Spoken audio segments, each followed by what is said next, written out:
Chapter 8. Organized Planning. The crystallization of desire into action. The sixth step toward riches. You have learned that everything we create or acquire begins in the form of desire. Desire is taken on the first lap of its journey from the abstract to the concrete in the workshop of the imagination, where plans for its transition are created and organized. In Chapter 3, Desire, you were instructed to take 6 practical steps to begin translating your desire for money into its monetary equivalent.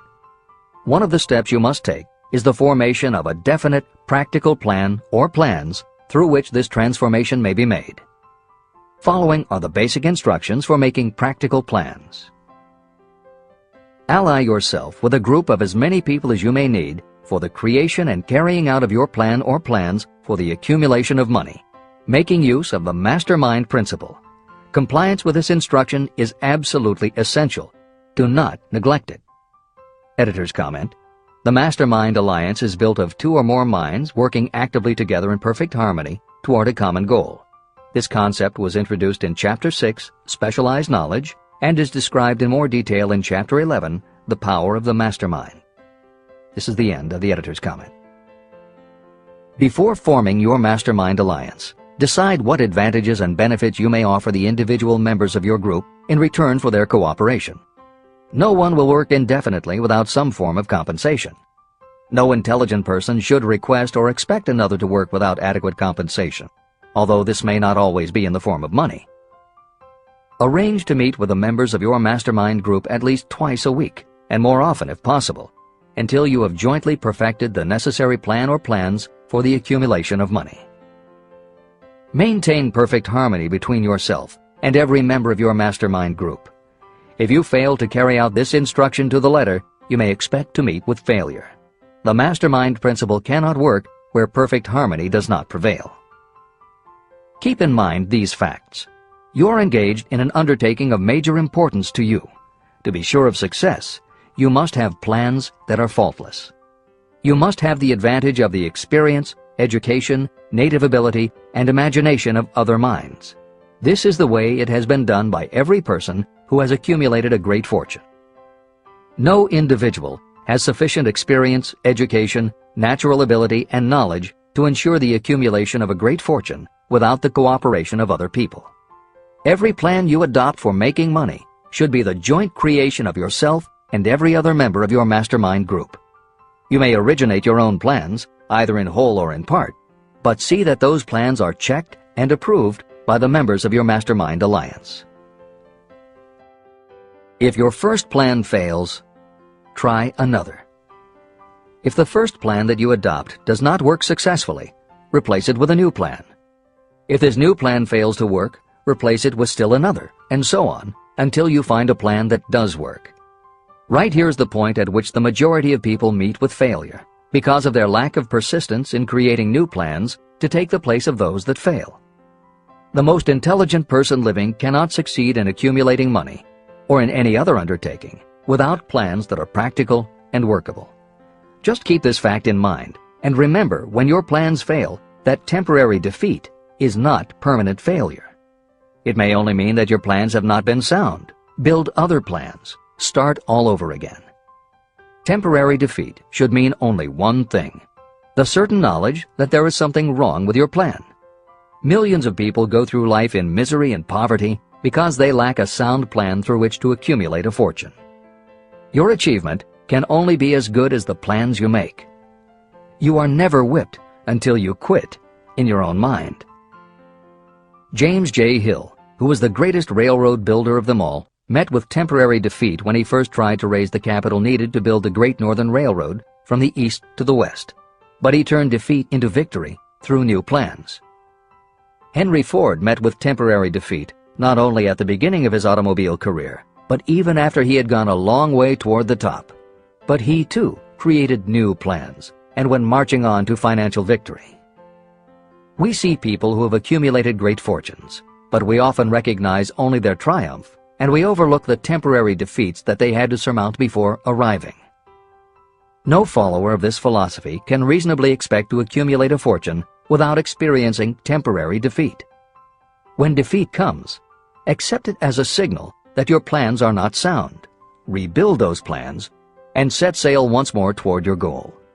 If you give up before your goal has been reached, you're a quitter. A quitter never wins, and a winner never quits. Write this sentence on a piece of paper in letters an inch high and place it where you will see it every night before you go to sleep and every morning before you go to work. When you begin to select members for your mastermind group, choose those who do not take defeat seriously.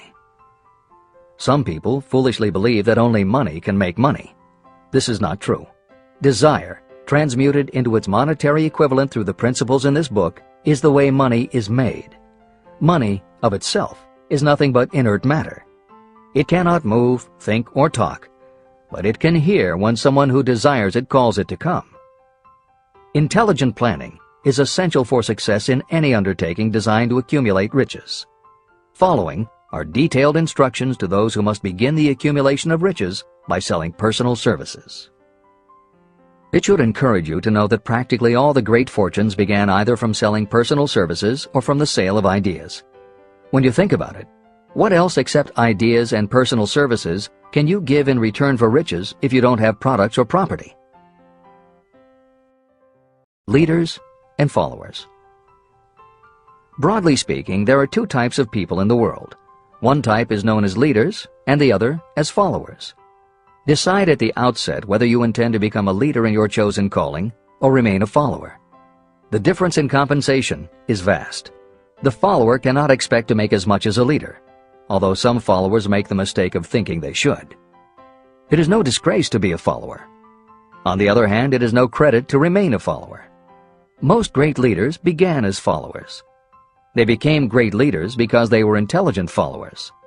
With few exceptions, the person who cannot follow a leader intelligently cannot become an efficient leader. The person who can follow a leader most efficiently is usually the person who develops into leadership most rapidly. An intelligent follower has many advantages, including the opportunity to acquire knowledge from the leader. The major attributes of leadership. The following are important factors of leadership. 1. Unwavering courage based upon knowledge of yourself and your occupation. No follower wishes to be dominated by a leader who lacks self-confidence and courage. Certainly no intelligent follower will be dominated by such a leader for very long. 2. Self-control. The person who cannot control himself can never control others. Self-control sets a strong example for your followers, which the more intelligent followers will emulate. 3. A keen sense of justice. Without a sense of fairness and justice, no leader can command and retain the respect of their followers. 4. Definiteness of decision. Those who waver in decisions show that they are not sure of themselves and therefore cannot lead others successfully. 5. Definiteness of plans. Successful leaders must plan their work and work their plans. Leaders who move by guesswork, without practical definite plans, are like a ship without a rudder. Sooner or later, they will land on the rocks. 6. The habit of doing more than paid for. One of the penalties of leadership is the necessity of the leaders to willingly do more than they require of their followers. 7. A pleasing personality. Leadership calls for respect. Followers will not respect a leader who does not grade high on all of the factors of a pleasing personality. 8. Sympathy and understanding. Successful leaders must be in sympathy with their followers. Moreover, they must understand them and their problems. 9. Mastery of detail. Successful leadership calls for mastery of the details of the leader's position. 10. Willingness to assume full responsibility. Successful leaders must be willing to assume responsibility for the mistakes and the shortcomings of their followers. If a leader tries to shift this responsibility, that leader will not remain the leader. If one of your followers makes a mistake or is incompetent, you must consider that it is you who failed. 11. Cooperation. The successful leader must understand and apply the principle of cooperative effort and be able to induce followers to do the same. Leadership calls for power, and power calls for cooperation. There are two forms of leadership. The first, and by far the most effective, is leadership by consent of and with the sympathy of the followers. The second is leadership by force, without the consent and sympathy of the followers. History is filled with evidences that leadership by force cannot endure. The downfall and disappearance of dictators and kings is significant. It means that people will not follow forced leadership indefinitely. Napoleon, Mussolini, Hitler were examples of leadership by force. Their leadership passed. Editor's comment: the following may also be added to the list: Idi Amin, Francisco Franco, Saddam Hussein, Ferdinand Marcos, Slobodan Milosevic, Juan Perón, General Augusto Pinochet, Pol Pot, General Suharto, the Taliban leaders in Afghanistan, Marshal Josip Broz Tito, Joseph Stalin, and subsequent leaders of the Soviet Union, East Germany, and the other countries in the Communist bloc. This is the end of the editor's comment. Those that remain see their power eroding and slipping away. Leadership by consent of the followers is the only leadership that can endure. People may follow forced leadership temporarily, but they will not do so willingly. Successful leaders will embrace the 11 factors of leadership described in this chapter, as well as some other factors. Those who make these attributes the basis of their leadership will find abundant opportunity to lead in any walk of life. The 10 major causes of failure in leadership. The following are the major faults of leaders who fail. It is just as essential for you to know what not to do as it is to know what to do. 1. Inability to organize details. Efficient leadership calls for the ability to organize and master details. No genuine leader is ever too busy to do anything that may be required in the capacity as leader. Whether a leader or follower, when you admit that you are too busy to change your plans or to give attention to any emergency, you are admitting your inefficiency. The successful leader must be the master of all details connected with the position. That means, of course, that you must acquire the habit of relegating details to capable lieutenants. 2. Unwillingness to render humble service. Truly great leaders are willing, when occasion demands, to perform any sort of labor that they would ask another to perform. The greatest among ye shall be the servant of all is a truth that all able leaders observe and respect. 3. Expectation of pay for what they know, instead of what they do with what they know. The world does not pay you for what you know, it pays you for what you do, or what you induce others to do. 4. Fear of competition from followers. Leaders who fear that one of their followers may take their position are practically sure to realize that fear sooner or later. Able leaders train understudies to whom they may delegate any of the details of their position. Only in this way can leaders multiply themselves and be at many places and give attention to many things at one time.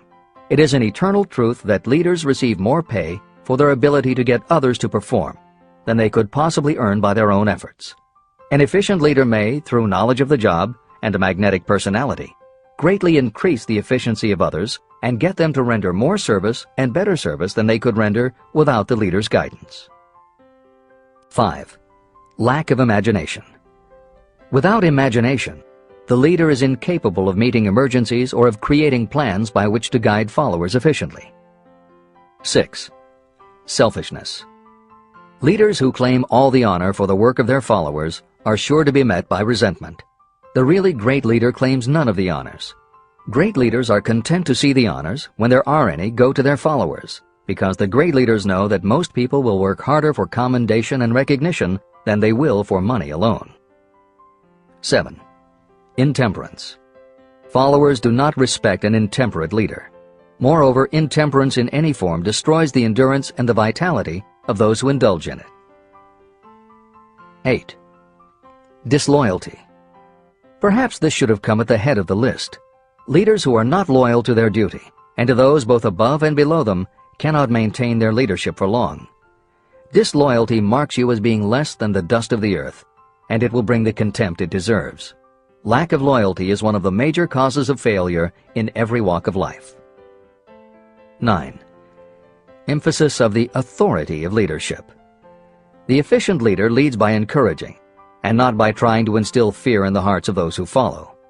Leaders who try to impress their followers with their authority come within the category of leadership through force. If you are a real leader, you will have no need to advertise that fact. It is apparent in your conduct, by your sympathy, understanding, fairness, and a demonstration that you know your job. 10. Emphasis of title. Competent leaders require no title to give them the respect of their followers. Leaders who make too much of their titles generally have little else to emphasize. The doors to the office of the real leader are open to all and free from formality or ostentation. These are among the most common causes of failure in leadership. Any one of these faults is sufficient to cause failure. Study the list carefully if you aspire to leadership, and make sure that you are free of these faults. Editor's comment. Warren Bennis, a professor who teaches management and organization, said, "A manager is someone who does things right. A leader is someone who does the right thing." Admiral Grace Hopper was the ranking female Navy officer when she was interviewed for 60 Minutes. She said, "You manage things. You lead people." This is the end of the editor's comment.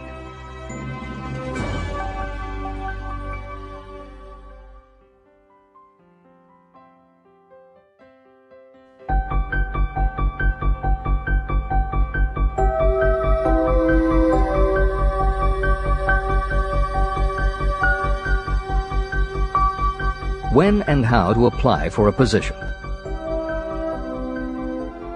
The information described here is the net result of many years of experience during which thousands of men and women were helped to market their services effectively.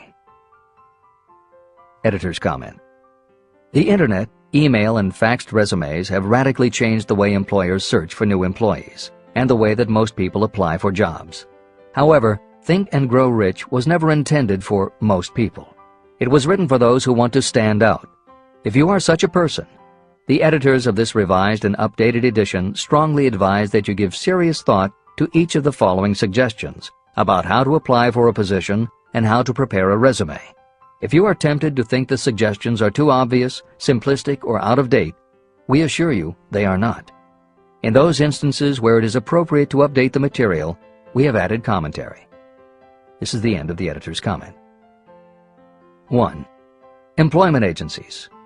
Care must be taken to select only reputable companies that can show adequate records of achievement of satisfactory results. Editor's comment. As anyone in the job market knows, today employment agencies range from companies that supply temporary office help to headhunters who connect high-level executives with companies seeking experienced management talent. If you are seeking a mid to upper-level position, the old adage that you get what you pay for is particularly true. This is the end of the editor's comment. 2. Advertising in newspapers, trade journals, magazines. Classified advertising may produce satisfactory results for those applying for entry-level, clerical, or salaried positions. For those seeking executive positions, a well-written and well-designed display ad, though more expensive, may be more desirable. The copy should be prepared by an expert who understands how to inject sufficient selling qualities to produce replies. Editor's comment. For individuals, the display ad approach is not very common in the contemporary job market.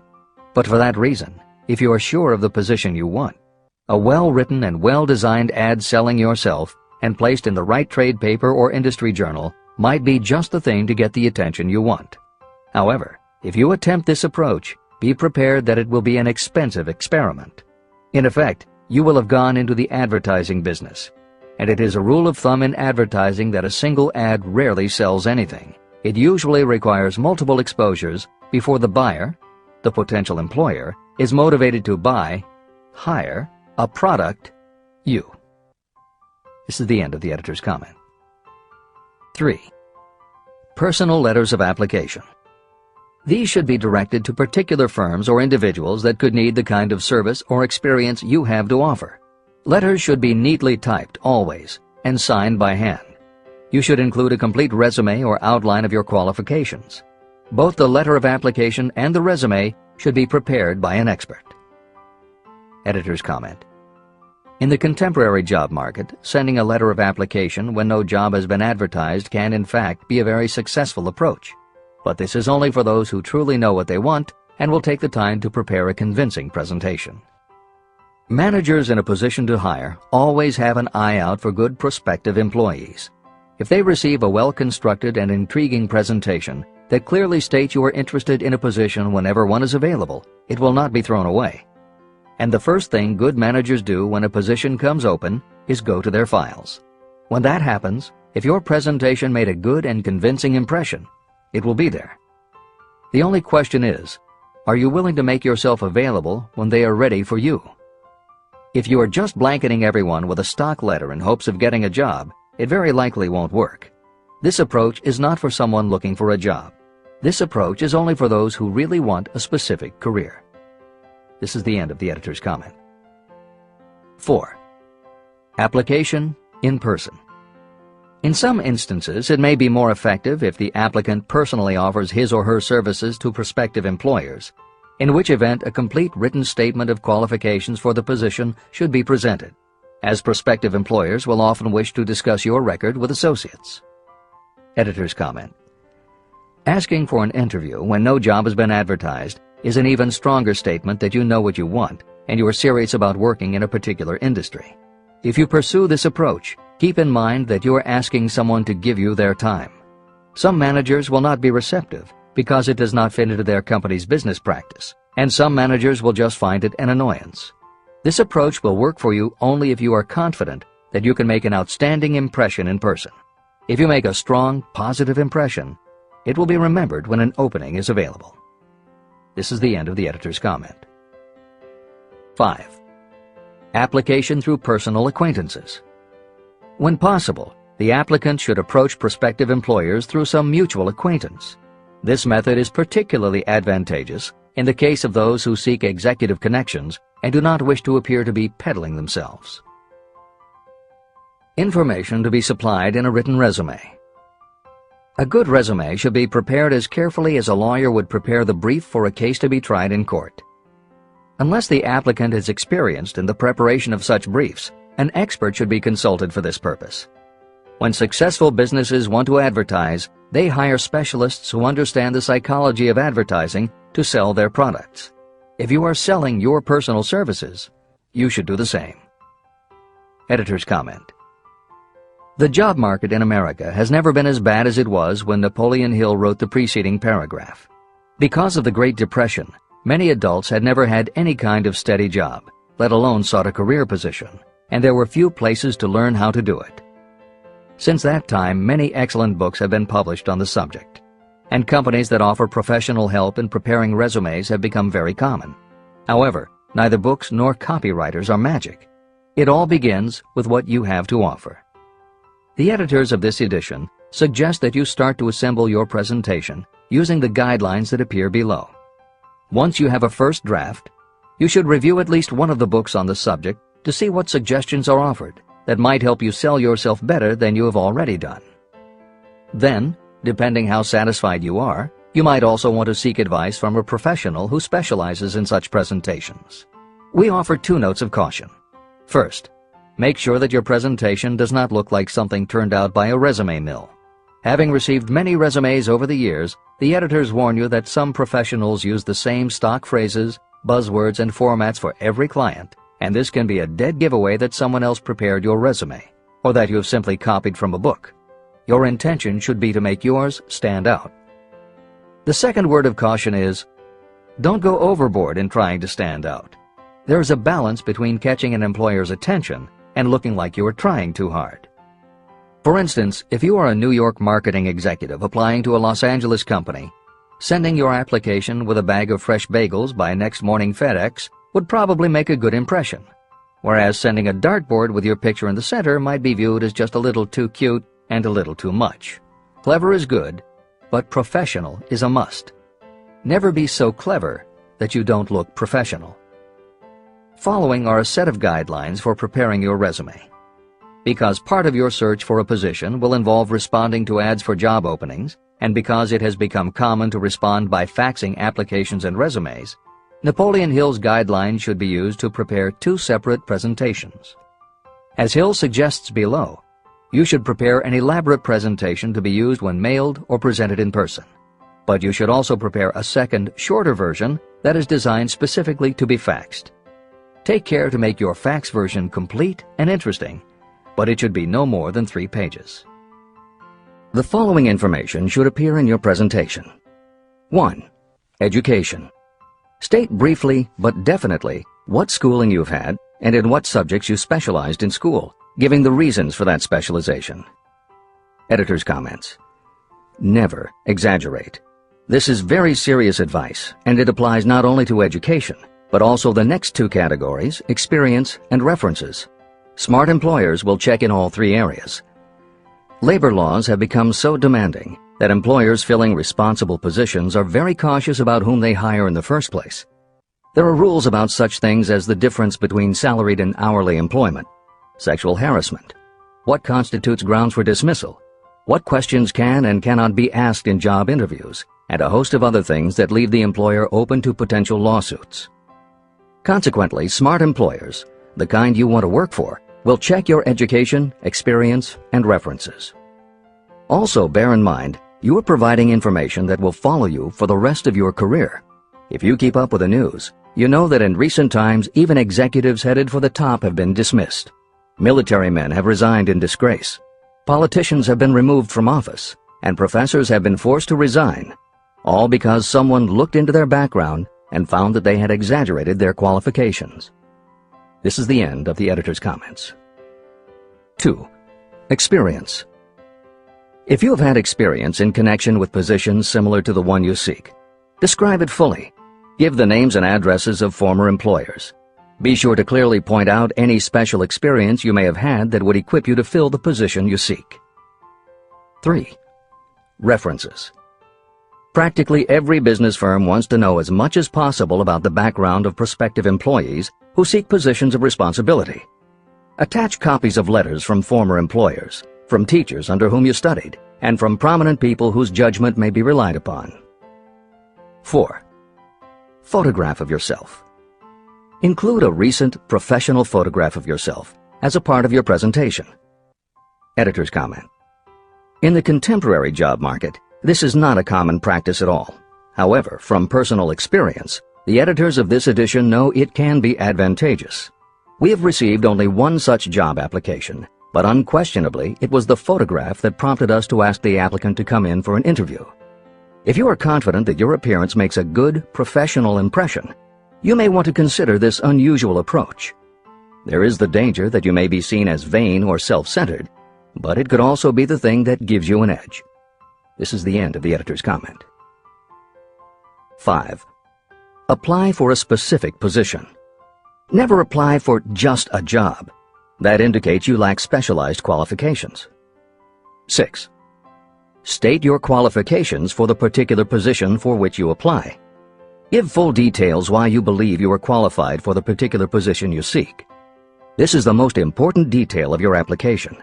It will determine, more than anything else, what consideration you receive. 7. Offer to go to work on probation. This may appear to be a radical suggestion, but experience has proved that it seldom fails to win at least a trial. If you are sure of your qualifications, a trial is all you need. Incidentally, such an offer indicates that you have confidence in your ability to fill the position you seek. It is most convincing. Make it clear that your offer is based on your confidence in your ability to fill the position, your confidence in your prospective employer's decision to employ you after the trial period, and your determination to have the position. Editor's comments. As you will learn in Chapter 10, when you read the story of Napoleon Hill's application to Rufus Ayers, Hill gives this advice based on his personal experience. Unfortunately, this is one of those instances where times may have changed so much that the approach is rarely applicable. In today's environment, modern labor laws and business practice may prevent an employer from taking you up on your offer. However, today many companies do have internship programs that allow an employer to test drive employees to see how well they might fit in. This is the end of the editor's comment. 8. Knowledge of your prospective employer's business. Before applying for a position, do sufficient research to familiarize yourself thoroughly with that business and indicate the knowledge you have acquired in this field. This will be impressive because it indicates that you have imagination and a real interest in the position you seek. Editor's comment. When you do this, and you certainly should, Bear in mind that you will be talking with people who really know the business. Even by researching extensively, at best you will only know about their business. If you try to appear too knowledgeable or familiar, it may backfire and reveal that you have only a superficial view of the business. Unless you are already working in a particular industry and have insights based on experience, do not be presumptuous. Use your knowledge to indicate that you have taken the time to educate yourself and that you really are interested, but don't try to tell a prospective employer how you would run the business. This is the end of the editor's comment. Remember that it is not the lawyer who knows the most law, but the one who best prepares his case who wins. If your case is properly prepared and presented, your victory will have been more than half won at the outset. Do not be afraid of making your presentation too long. Employers are just as much interested in purchasing the services of well-qualified applicants as you are in securing employment. In fact, the success of most successful employers is due to their ability to select well-qualified lieutenants. They want all the information available. Editor's comment. As noted above, when faxing a resume, it should be no more than 3 pages and should state that you will be pleased to provide a more detailed resume if required. This is the end of the editor's comment. Remember another thing. Neatness in the preparation of your resume and application will indicate that you are a painstaking person. Successful salespeople groom themselves with care. They understand that first impressions are lasting. Your presentation is your sales rep. Give it a good suit of clothes so it will stand out in bold contrast to anything else your prospective employer ever saw. If the position you seek is worth having, it is worth going after with care. More important, if you sell yourself in a manner that shows off your individuality, you probably will receive more money from the very start than you would if you applied for employment in the usual conventional way. When your resume package has been completed, you should prepare individual and personalized copies for each company or person to whom it will be presented. This personal touch is sure to command attention. Have it neatly typed, proofread, printed, and properly bound on the finest paper you can obtain. Your photograph should be mounted and included on one of the pages. Prepare a separate binding with the proper company name inserted if it is to be shown to more than one company. If you seek employment through an employment agency, have the agent use copies of your presentation in marketing your services.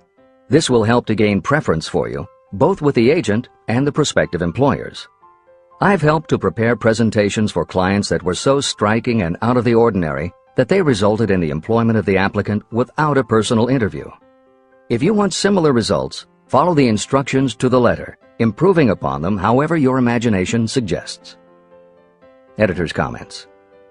Today, every office supply store offers a wide variety of paper stock, folders, binders, and presentation materials that can be put together in a way that is both unique and professional looking. With all of those possibilities available, if you simply present standard sheets of paper stapled in the corner, the response will very likely be standard too. If you apply a little creativity, you should have no trouble preparing a presentation that is tailored to the company to which you are applying, appropriate for the position you seek, and reflective of your personality and style.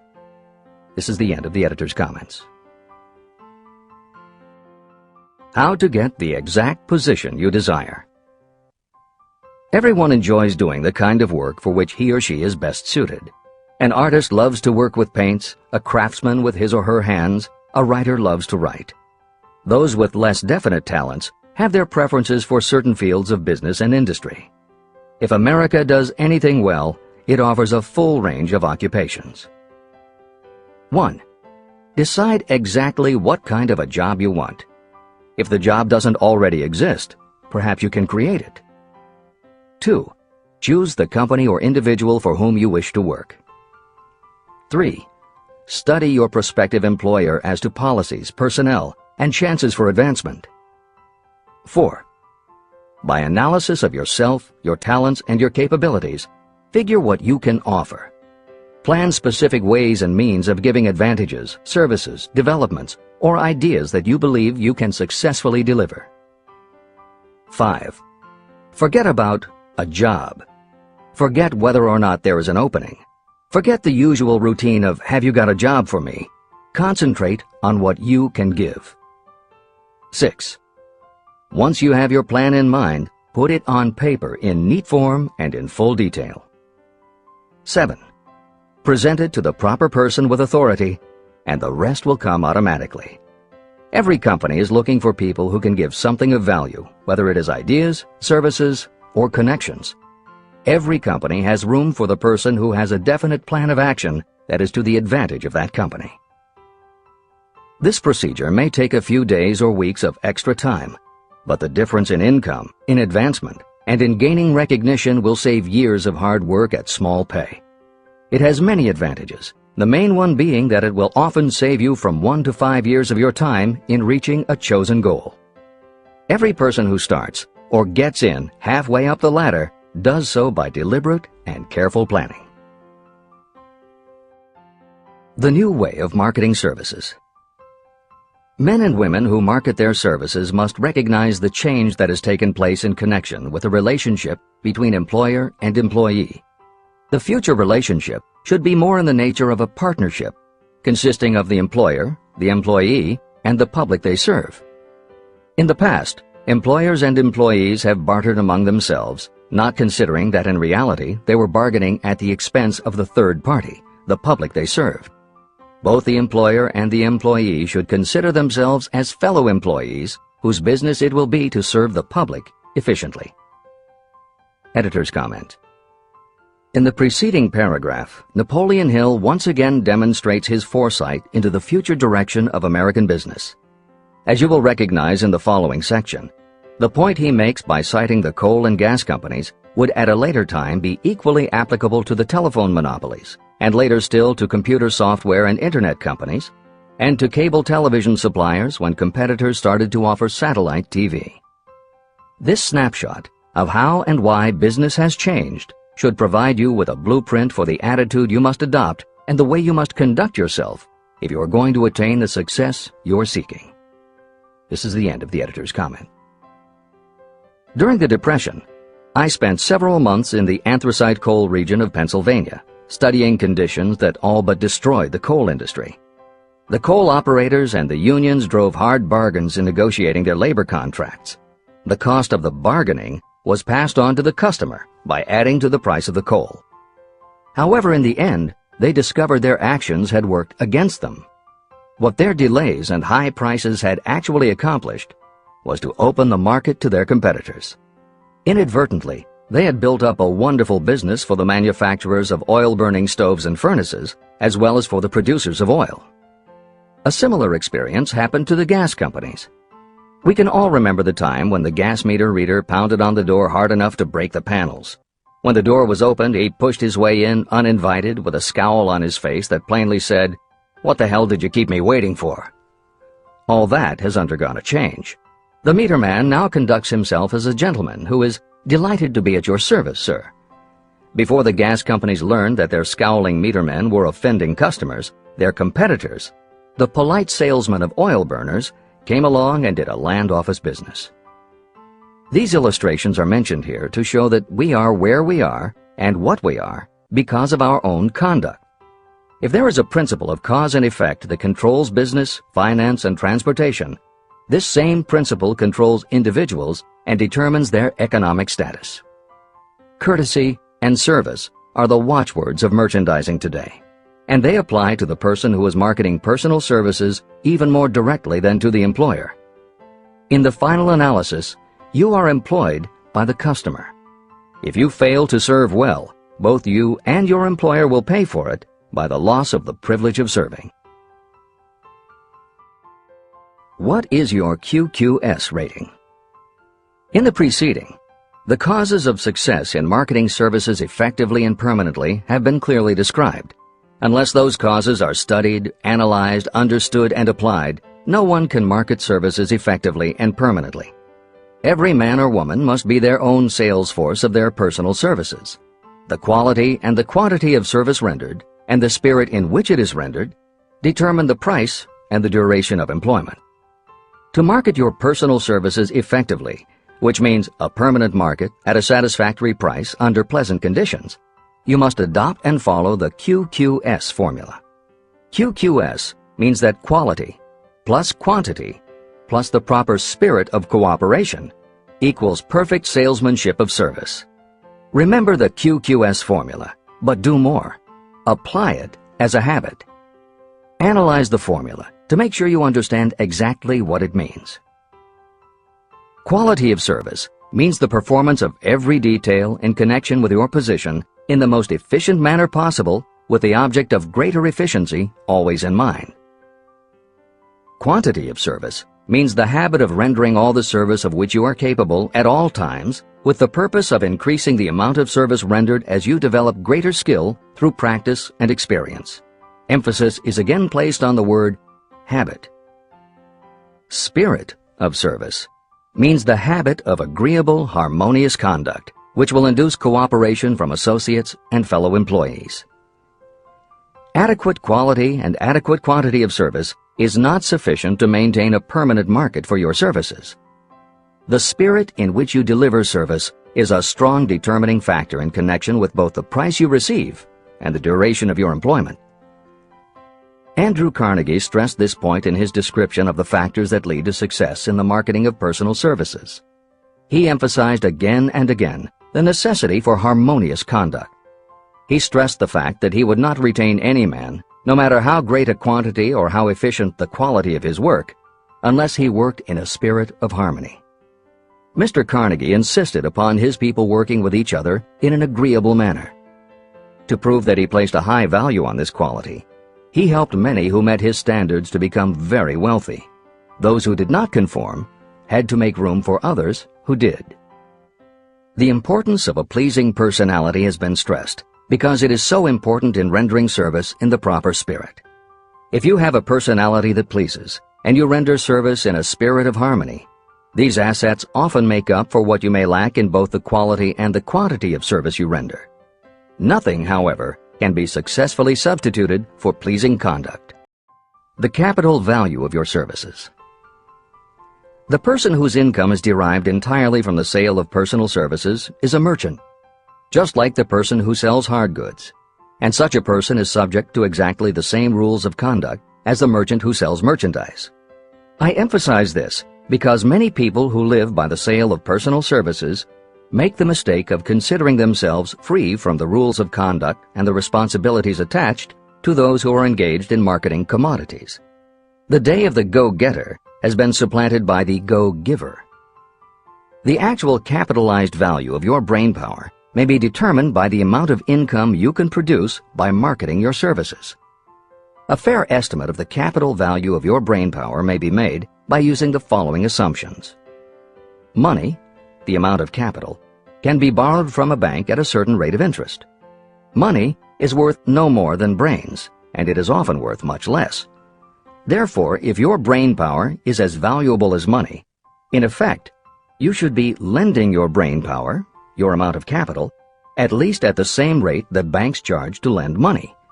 This means that what you earn in a year, your income, is comparable to what a bank earns from a loan in a year, the interest they charge. You can then calculate the capital value of your brainpower using this formula. Divide 100 by the current rate of interest that banks charge for lending money. Then multiply the result by the amount of your annual income. As an example, assume that the current interest rate is 5%. Assume your annual income is $50,000. The formula would be as follows. 100 divided by 5 equals 20, and 20 multiplied by 50,000 equals $1 million. Therefore, if you lend out your brainpower, your capital, at the same rate as the bank lends money, 5% interest, your brainpower is worth $1 million. Competent brains, if effectively marketed, represent a much more desirable form of capital than the money that is required to conduct a business dealing in commodities. This is true because brains are a form of capital that cannot be permanently depreciated by economic depressions, nor can this form of capital be stolen or spent. Moreover, the money that is essential for the conduct of business is as worthless as a sand dune until it has been mixed with efficient brains. The 31 major causes of failure. Life's greatest tragedy consists of men and women who earnestly try and fail. The tragedy lies in the overwhelmingly large majority of people who fail as compared with the few who succeed. I have had the privilege of analyzing several thousand men and women, 98% of whom were classed as failures. My analysis proved that there are 13 major principles through which people accumulate fortunes. Each of the 13 principles of success has its own chapter in this book, and there are 31 major reasons for failure. The 31 causes of failure are listed below. As you go through the list, measure yourself point by point. It will help you to discover how many of these causes of failure stand between you and success. 1. Unfavorable hereditary background. There is little, if anything, that can be done for people who are born with a deficiency in brain power. This is the only one of the 31 causes of failure that may not be easily corrected by any individual. My philosophy can offer only one method of bridging this weakness, through the aid of the mastermind. 2. Lack of a well-defined purpose in life. There is no hope of success for the person who does not have a central purpose or definite goal at which to aim. 98 out of every 100 of those whom I have analyzed had no such aim. Perhaps this was the major cause of their failure. 3. Lack of ambition to aim above mediocrity. I can offer no hope for those who are so indifferent they do not want to get ahead in life and are not willing to pay the price. 4. Insufficient education. This is a handicap that may be overcome with comparative ease. Experience has proven that the best educated people are often those who are self-made or self-educated. It takes more than a college degree to make you a person of education. Any person who is educated has learned to get whatever they want in life without violating the rights of others. Education consists not so much of knowledge, but of knowledge effectively and persistently applied. You are paid not merely for what you know, but for what you do with what you know. 5. Lack of self-discipline. Discipline comes through self-control. This means that you must control all negative qualities. Before you can control conditions, you must first control yourself. Self-mastery is the hardest job you will ever tackle. If you do not conquer yourself, you will be conquered by yourself. By stepping in front of a mirror, you may see both your best friend and your greatest enemy. 6. Ill health. No person may enjoy outstanding success without good health. Many of the causes of ill health are subject to mastery and control.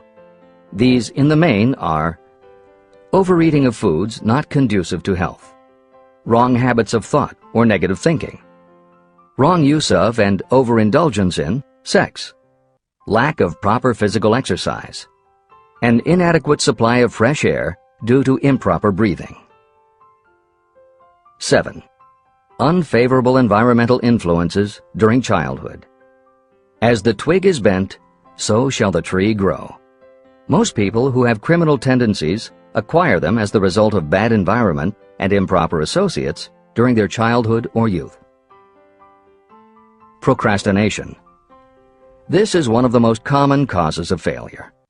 Procrastination stands within the shadow of every human being, waiting its opportunity to spoil your chances of success. Most of us go through life as failures because we are waiting for the time to be right to start doing something worthwhile. Do not wait. The time will never be just right. Start where you stand, work with whatever tools you have at your command, and you will acquire better tools as you go along. 9. Lack of persistence. Most of us are good starters, but poor finishers of everything we begin. People are prone to give up at the first signs of defeat. There is no substitute for persistence. The person who makes persistence his or her watchword discovers that failure finally becomes tired and makes its departure. Failure cannot cope with persistence. 10. Negative personality. There is no hope of success for the person who repels people through a negative personality. Success comes through the application of power, and power is attained through the cooperative efforts of other people. A negative personality will not induce cooperation. 11. Lack of control of sexual urges. Sexual energy is the most powerful of all the stimuli that move people into action. Because it is the most powerful of the emotions, if it is controlled, it can be converted into other creative channels. 12. Uncontrolled desire for something for nothing. The gambling instinct drives millions of people to failure. Evidence of this may be found in the Wall Street stock market crash of 1929, during which millions of people tried to make money by gambling on stock margins. Editor's comments. For those who are not familiar with the stock market and buying on margin, the following is a simplified explanation of what caused the crash of '29. The first thing to understand is that prior to the Great Depression, there was widespread optimism about the expanding economy. Businesses were booming, and the people who had invested in those companies were making fortunes almost overnight. When the average person saw how much money was being made, they wanted to get in on it, and there was a way for them to do it. Even average people who didn't have enough ready cash to buy stocks could do so because brokers allowed customers to purchase stocks on margin by making what amounted to a down payment. However, part of the purchase agreement stated that when the brokers called in the margin accounts, which they could do at any time, the customers would have to come up with the rest of the cash immediately to pay the balance owing on the original purchase price. That is why Hill used the term gambling when he referred to the stock market. These average people weren't investing in companies. They were betting on the future rise in value. The idea, in the average person's mind, was that they would only have to scrape together enough to pay the margin, which was a small percentage of the full cost. Then when the price of the stock went up, they would sell, which would give them more than enough money to pay the broker the balance owing on the purchase price, and they could pocket the difference. This worked fine as long as stock prices continued to rise, but when the stock market crashed, the stockbrokers called in the margins, and the people who had bought at prices they really couldn't afford suddenly found that they had to come up with the cash. And that was why so many average people got wiped out in the crash of '29. They gambled money they didn't have by buying on margin. This is the end of the editor's comments. 13. Lack of a well-defined power of decision. Those who succeed reach decisions promptly and change them very slowly.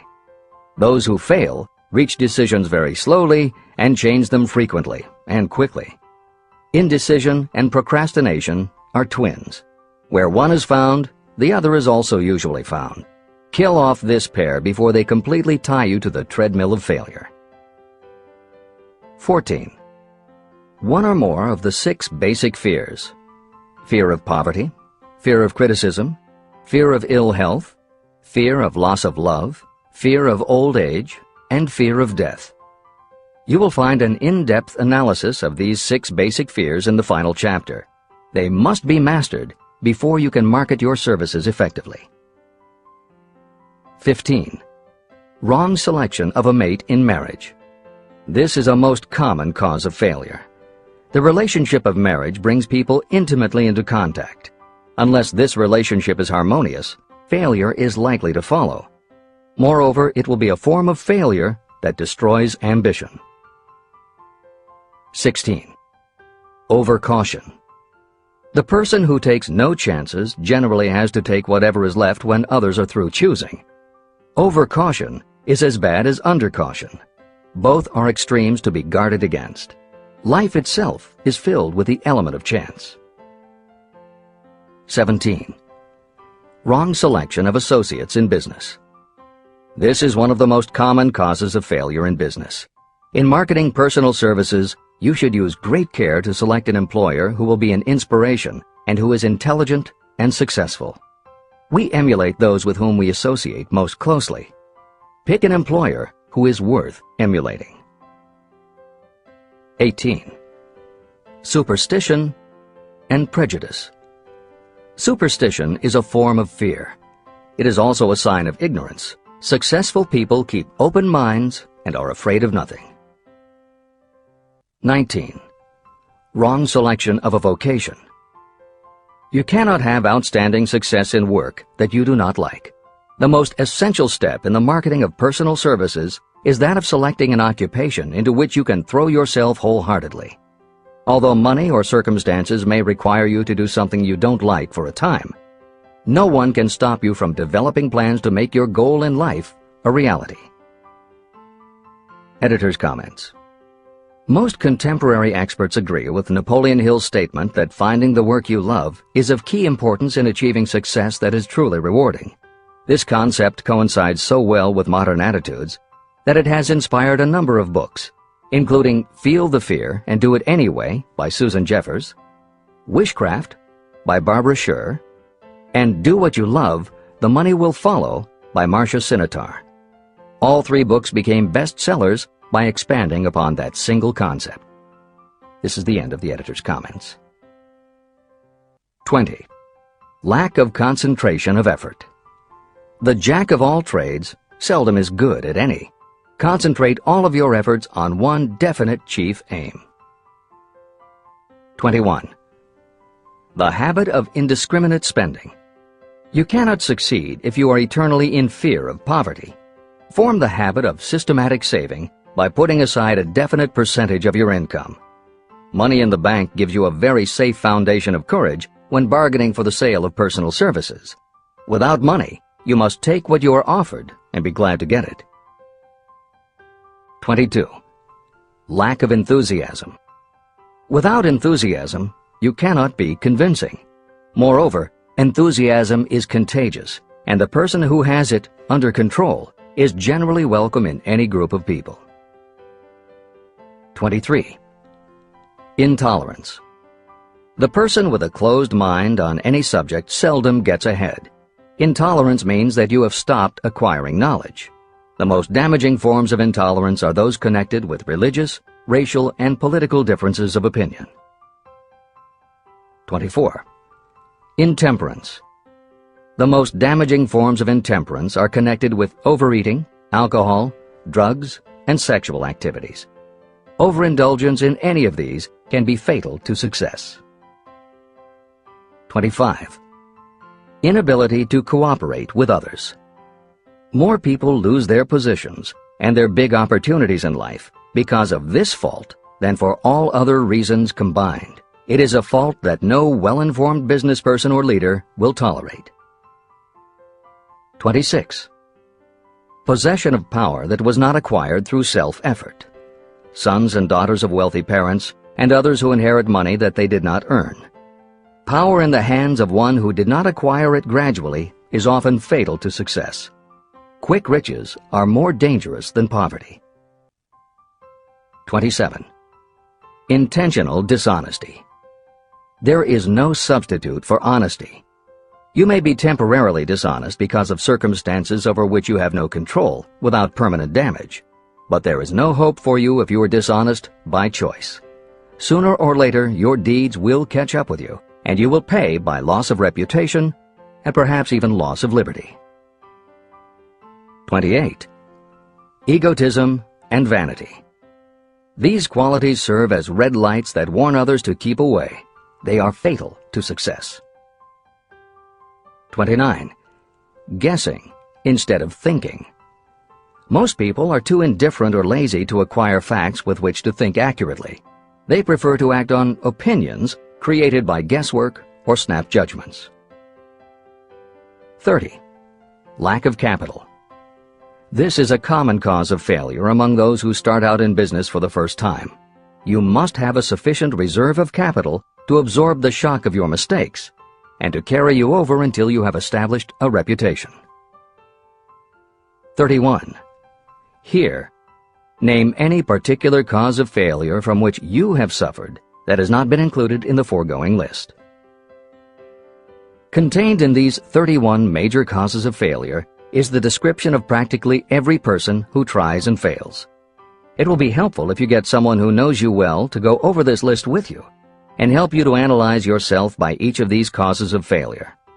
Most people cannot see themselves as others see them. You may be one who cannot. Do you know your own worth? The oldest of admonitions is, know thyself. If you market merchandise successfully, you must know the merchandise. The same is true in marketing personal services. You should know all of your weaknesses in order to bridge them or eliminate them entirely. You should know your strengths in order to call attention to them when selling your services. You can know yourself only through accurate analysis. There's a story about a young man applying for a job who was making a good impression until the manager asked him what salary he expected. He replied that he had no fixed sum in mind, lack of a definite aim. The manager then said, "We will pay you all you are worth after we try you out for a week." "I can't accept that," the applicant replied. "I'm already getting more than that where I'm now employed." It may seem funny, but it makes a serious point. Before you even begin to negotiate for a better salary in your present position or begin to seek employment elsewhere, be sure that you are worth more than you now receive. It is one thing to want money. Everyone wants more.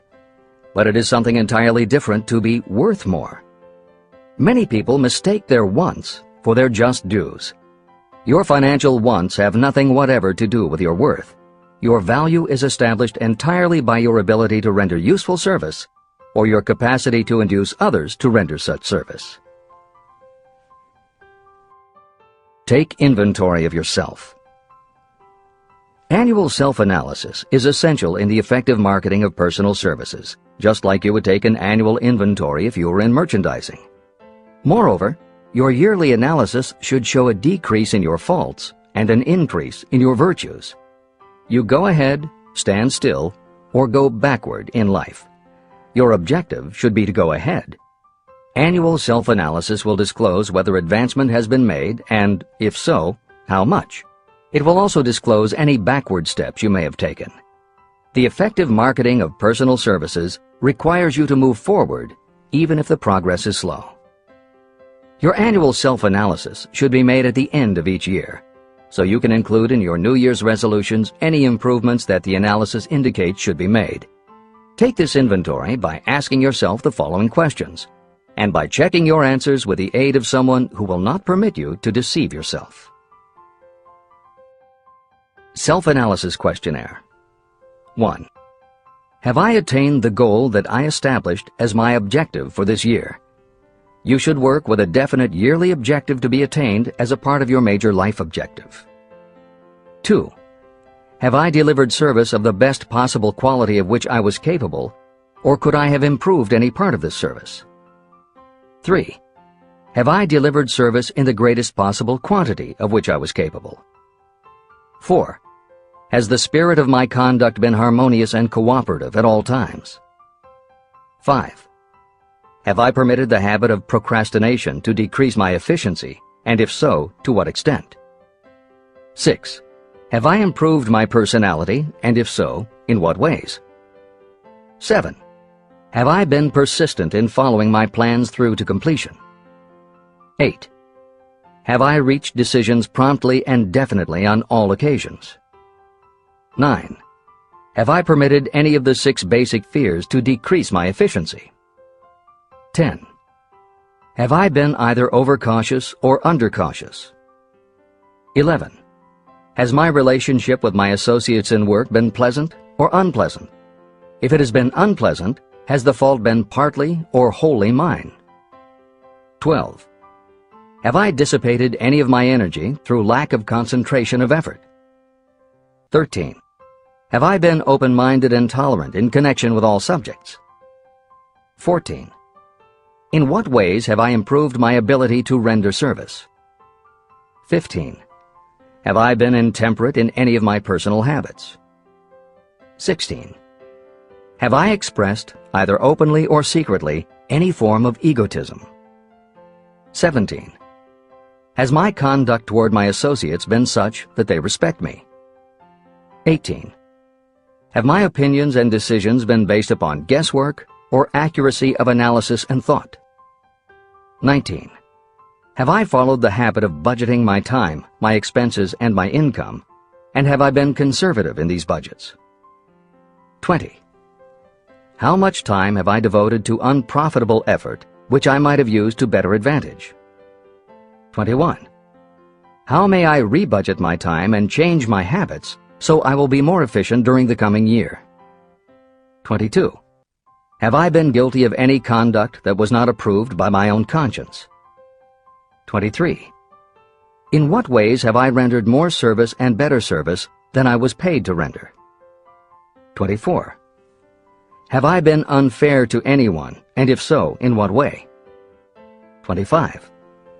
If I had been the purchaser of my own services for the year, would I be satisfied with my purchase? 26.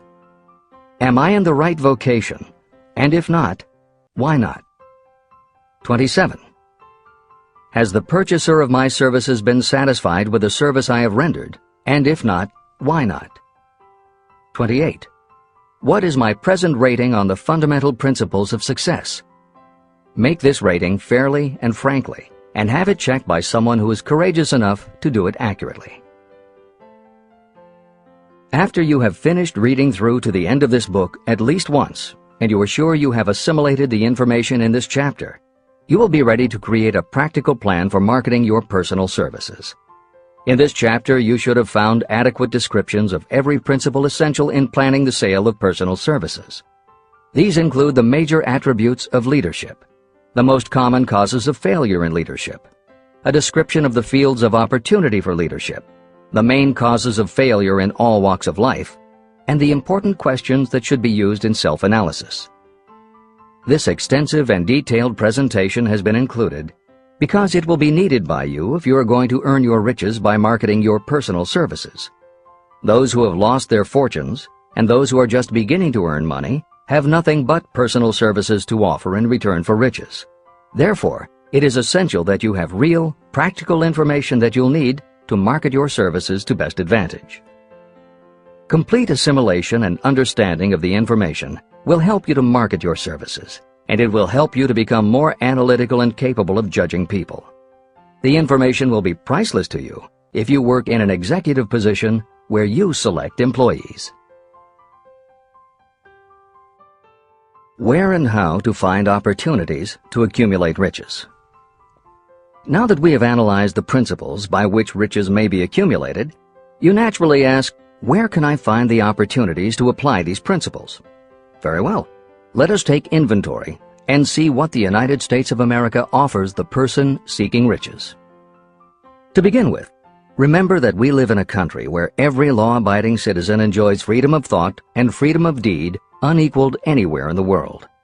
Most of us have never taken inventory of the advantages of this freedom. We have never compared our unlimited freedom with a curtailed freedom in other countries. Here we have freedom of thought, freedom in the choice and enjoyment of education, freedom in religion, freedom in politics, freedom in the choice of a business, profession, or occupation, freedom to accumulate and own all the property we can accumulate, freedom to choose our place of residence, freedom in marriage, freedom through equal opportunity to all races, freedom of travel from one state to another, freedom in our choice of foods, and freedom to aim for any station in life for which we have prepared ourselves, even for the presidency of the United States. We have other forms of freedom, but this list gives an overview of the most important freedoms that offer you the opportunity to think and grow rich. The United States is the only country guaranteeing to every citizen, whether native-born or naturalized, so broad and varied a list of freedoms. Next, let us recount some of the blessings that our widespread freedom has placed within our hands. Take the average American family of average income and sum up the benefits available to every member of the family in this land of opportunity and plenty. Food. Next to freedom of thought and deed comes food, clothing, and shelter, the three basic necessities of life. Because of our universal freedom, the average American family has available at its door the choicest selection of food to be found anywhere in the world, and at prices within its financial range. Shelter. This family lives in a comfortable apartment or house, complete with light, heat, water, and many conveniences. The toast they had for breakfast was toasted in an electric toaster, which cost but a few dollars. The apartment is cleaned with a vacuum cleaner that is run by electricity. Hot and cold water is available at all times in the kitchen and the bathroom. The food is kept cool in a refrigerator. Clothes are washed and dried, dishes are clean, and numerous labor-saving devices are run on power obtained by putting a plug into a wall socket. The family receives entertainment and information from all over the world 24 hours a day if they want it, by merely flipping a switch on their radio or television or computer. There are other conveniences, but the foregoing list will give a fair idea of some of the concrete evidences of the freedoms that we, of America, enjoy. Clothing. Anywhere in the United States, the family with average clothing requirements can dress very comfortably at a cost that is only a small portion of their earnings. Only the 3 basic necessities of food, clothing, and shelter have been mentioned. The average American also has other options and advantages that are available in return for reasonable effort. The average American has security of property rights not found in any other country in the world. We can place any surplus money in a bank with the assurance that our government will protect it and make good to us if the bank fails. If an American citizen wants to travel from one state to another, he or she needs no passport and no one's permission. You may go when you please, and you may travel by car, train, bus, airplane, ship, or any other method that you can afford. The miracle that has provided these blessings. We often hear politicians proclaiming the freedom of America when they solicit votes, but they seldom take the time or trouble to analyze the source of this freedom. Having no axe to grind, no grudge to express, and no ulterior motives, I will give you a frank analysis of that mysterious, abstract, greatly misunderstood something that gives to every citizen of America more blessings, more opportunities to accumulate wealth, and more freedom of every nature than may be found in any other country. I have the right to analyze the source and nature of this unseen power because I know, and have known for more than half a century, many of the men who organized that power, and many who are now responsible for its maintenance. The name of this mysterious benefactor of mankind is capital. Capital consists not only of money, but also of highly organized, intelligent groups of individuals who plan ways and means of using money efficiently for the good of the public and profitably to themselves. These groups consist of scientists, educators, chemists, inventors, business analysts, publicists, transportation experts, accountants, lawyers, doctors, and other men and women who have highly specialized knowledge in all fields of industry and business. They pioneer, experiment, and blaze trails in new fields of endeavor. They support colleges, hospitals, schools, build good roads, publish newspapers, pay most of the cost of government, and take care of the many details essential to human progress. Stated briefly, the capitalists are the brains of civilization because they supply the entire fabric of which all education, enlightenment, and human progress consist.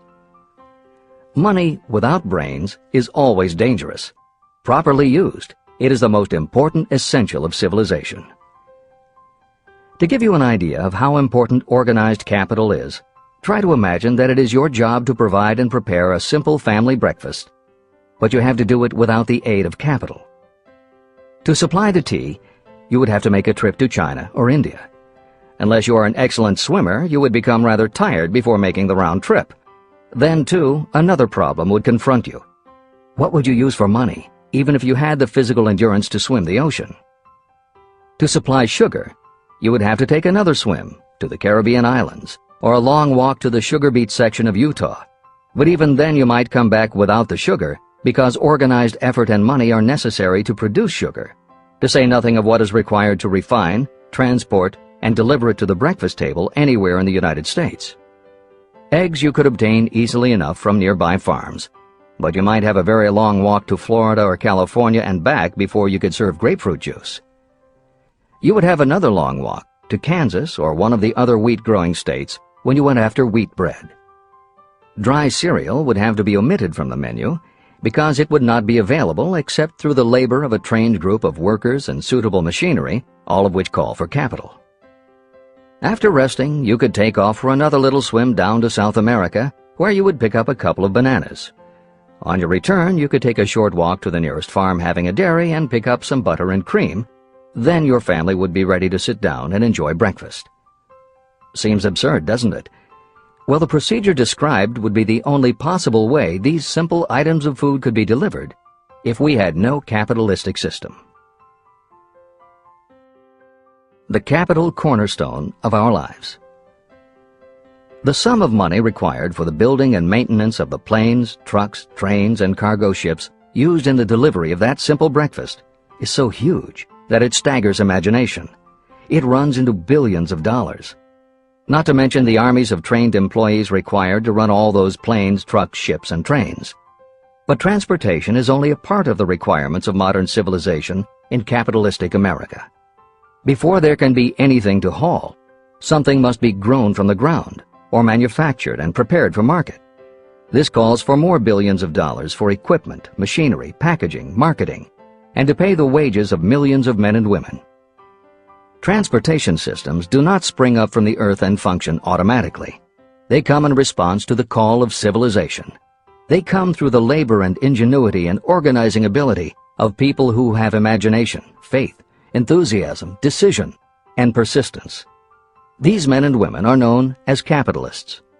They are motivated by the desire to build, construct, achieve, render useful service, earn profits, and accumulate riches.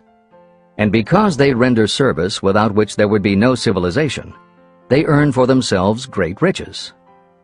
Just to keep the record simple and understandable, I will add that these capitalists are the same men and women who are often denounced as the greedy establishment or Wall Street. I'm not attempting to present a case for or against any group or any system of economics. The purpose of this book, a purpose to which I have faithfully devoted more than half a century, is to present to anyone who wants the knowledge the most dependable philosophy through which individuals may accumulate riches in whatever amounts they desire. The reasons I have analyzed the economic advantages of the capitalistic system are: 1. To point out that all who seek riches must recognize and adapt themselves to the system that controls all approaches to fortunes, large or small.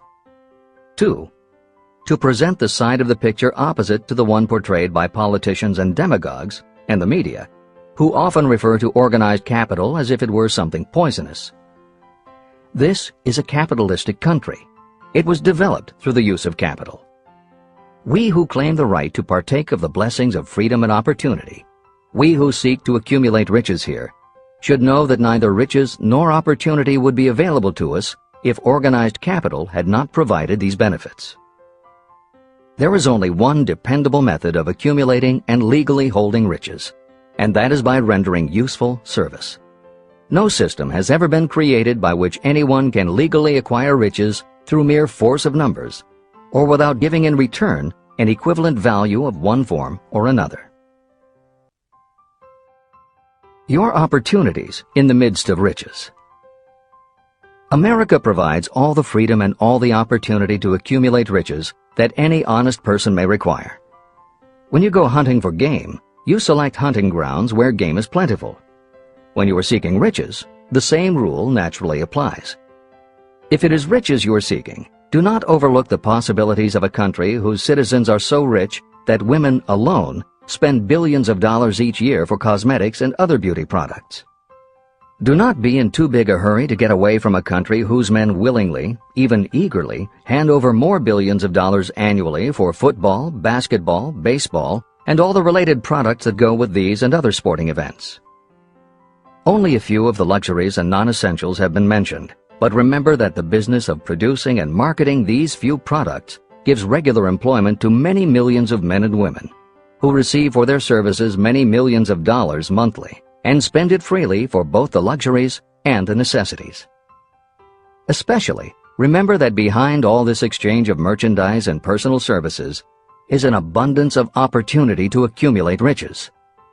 Here our American freedom comes to your aid. There is nothing to stop you or anyone from engaging in any portion of the effort necessary to carry on these businesses. If you have superior talent, training, experience, you may accumulate riches in large amounts. Those not so fortunate may accumulate smaller amounts. Anyone may earn a living in return for a very nominal amount of labor. So there you are. Opportunity has spread its wares before you. Step up to the front, select what you want, create your plan, put the plan into action, and follow through with persistence. Capitalistic America will do the rest. You can depend on this much. Capitalistic America ensures every person the opportunity to render useful service and to collect riches in proportion to the value of the service. The system denies no one this right, but it does not and cannot promise something for nothing.